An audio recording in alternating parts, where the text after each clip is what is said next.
قال انی عبداللہ، بچہ بول پڑا، اس نے کہا میں اللہ کا بندہ ہوں۔ سبحان اللہ۔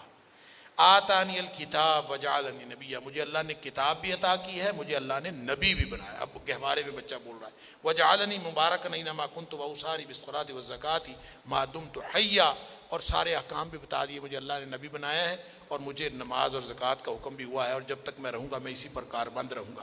وبرا بوالدتی ولم یجعلنی جبارا شقیا، اور میں اپنی والدہ کا فرما بردار ہوں، مجھے اللہ تعالیٰ نے جو ہے وہ سخت گیر اور سرکش اور بدبخت نہیں بنایا۔ والسلام علی یوم ولدت و یوم اموت و یوم ابعث حیا، اللہ نے میرے اوپر سلامتی رکھی ہے میرے پیدا ہونے سے لے کر میری وفات تک۔ ذالک عیسی بن مریم، اللہ فرماتا ہے یہ ہے عیسیٰ بن مریم۔ اب تم عیسیٰ بن مریم کے بارے میں پتہ نہیں کیا بنائے پھرتے ہو، تمہارے شبہات ہیں کہ وہ کہیں کھڑے ہونے کا نام ہی نہیں لیتے، رکنے کا نام نہیں لیتے، اور اللہ کی ابنیت سے کم تم بات ہی نہیں کرتے۔ ادھر دوسری انتہا پہ یہودی ہیں جو اتنی بکواس کرتے ہیں کہ حضرت مریم کو ویسے ہی وہ ان کے اوپر الزام اور بہتان لگاتے ہیں۔ فرمایا قول الحق الذی فیہ یمترون، یہ وہ اللہ کی طرف سے قول حق ہے جس کے اندر تم شک کرتے ہو۔ یہودی الگ شک کرتے ہیں اور عیسائی الگ، ان کا سب کا اللہ تعالیٰ نے جواب دیا ہے۔ اور فرمایا ما کان اللہ ان یتخذ من ولد، اللہ اولاد کیوں لے گا، اللہ کو اولاد کی ضرورت کیا ہے، سبحانہ، وہ تو پاک ہے۔ اور جب کہیں قرآن میں لفظ سبحان آتا ہے تو ہمیں ہمیشہ اپنے ذہنوں میں یہ تصور واضح کیجئے کہ سبحان کا مطلب کیا ہے۔ لفظی طور پر تم کہتے ہیں پاک ہے، اللہ کی ذات پاک ہے۔ کس چیز سے پاک ہے؟ عیبوں سے پاک ہے۔ اہل لغت لکھتے ہیں سبحان اس کو کہا جاتا ہے جو ہر طرح کے عیوب و نقائص سے پاک ہو۔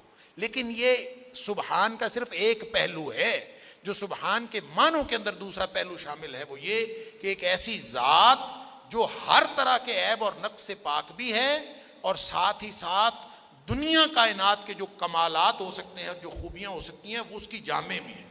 کمالات اور خوبیاں بھی اس کے اندر ہیں۔ لہذا سبحان کا مطلب صرف یہ نہیں ہوتا کہ اس میں عیب کوئی نہیں ہے، نہیں، اس میں عیب اور نقص بھی کوئی نہیں ہے، اور اس میں دنیا کائنات کا اگر کمال کا اعلیٰ ترین درجہ ہو سکتا ہے تو وہ بھی اس ذات۔ لہذا جو سبحان ہوتا ہے وہ علی کل شیء قدیر ہوتا ہے۔ جو سبحان ہوتا ہے اس کے اندر کسی طرح کا نقص اور کمی اور کسی طرح کی کجی کوتاہی نہیں ہوتی، عملی طور پر بھی کوتاہی نہیں، کچھ نہیں ہوتا، اور اس کے اندر ساری کی ساری کمالات اور خوبیاں ہوتی ہیں۔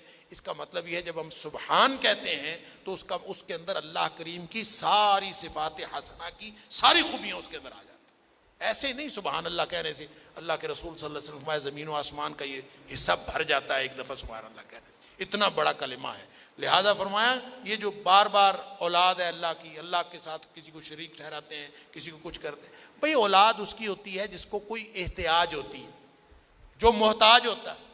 جو محتاج ہوتا ہے وہ نقص کی علامت ہے، جی فلاں جی جوڑے کے پاس اولاد ہی کوئی نہیں، نقص ہے نا، تو جس کی اولاد نہ ہو وہ نقص ہوتا ہے۔ تو جس کے اندر نقص ہوتا ہے اس کا نقص پورا کرنے کے لیے اللہ تعالیٰ اولاد دیتا ہے۔ تو جو ہے ہی عیب اور نقص سے پاک، اس کو اولاد کی کیا، وہ سبحان ہے۔